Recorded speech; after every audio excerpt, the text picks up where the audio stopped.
Back in the probably mid-'80s, I was on a flight from Newark down to Nashville, Tennessee during an IAPD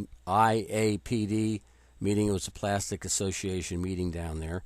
And about maybe a half hour or so out of Nashville, I observed a chrome-like sphere, maybe 10, 15 feet in diameter, maybe a quarter, half mile off the plane, maybe 20, 30 degrees in front of perpendicular to where I was seated in the plane, looking out the window on the right side. And it just tracked us right there. I mentioned to the gentleman next to me, Bob. I said, Bob, I think that's a UFO. He goes, no, it's an airplane. I said, Bob, do you see any wings? He goes, no. I said, do you see a tail? He goes, no. He says, you're right, it's a UFO.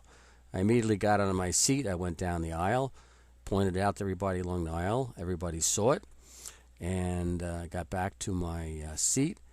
I did have a camera, and it wasn't a real good camera. I never even thought of using it because it would have just seen a little dot out there. Had I had my Pentax with my 200 millimeter telephoto, I would have been famous today. Anyhow, all of a sudden it looped down and up into the clouds. It took about a second.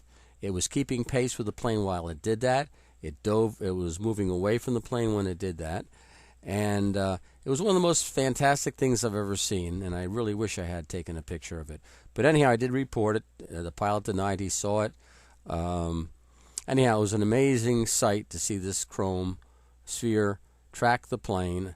Anybody else who's seen these type of spheres, I'd really like to know about. I think it's just an amazing thing. It definitely was not of any airplane I've seen, and I'm a private pilot, and I've seen a lot of aircraft, and I love aircraft, and I've studied them, rockets, everything else. This was not anything I've seen.